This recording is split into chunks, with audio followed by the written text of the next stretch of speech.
Hello guys, welcome to my new blog. काय म्हणताय मित्रांनो, मी तुमचा अनुप. आज आहे शिवरात्रीचा दुसरा दिवस म्हणजे बार्शी असते आमच्या गावामध्ये कार्यक्रम. मग आलो मंदिराजवळ. मंदिराजवळ दिसलं पहिलंच दुकान होतं आपल्या मंगेश काकाचं भांड्याचं दुकान.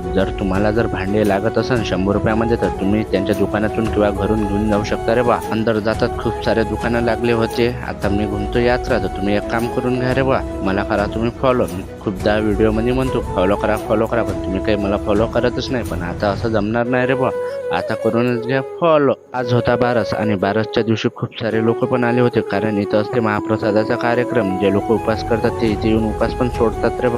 कमेंट मध्ये सांगा मग तुमच्या गावात पण असते का असा कोणता कार्यक्रम. यात्रा घुमून झाल्यावर लागले होते रे बा भूक, तर मग चाललो मी जेवण करायला. जाताच भेटला मला नॅशनल प्लेयर कबड्डीवाला कुणाल. आपण केला आपल्याला हाय. जेवण करायला जातोच तो पाहतो काय विशाल आणि अक्षय तर जेवण करतच होते पहिलेच. मी म्हटलं मी पण करतो बा जेवण. ते म्हणे करून घे म्हणे तू पण जेवण. मग जाऊ म्हणे आपण घरी. आता तुम्ही एक काम करून घ्या, जेवण करीवर तुम्ही करा मला फॉलो आणि भेटूया आपण पुढच्या व्हिडिओ मध्ये.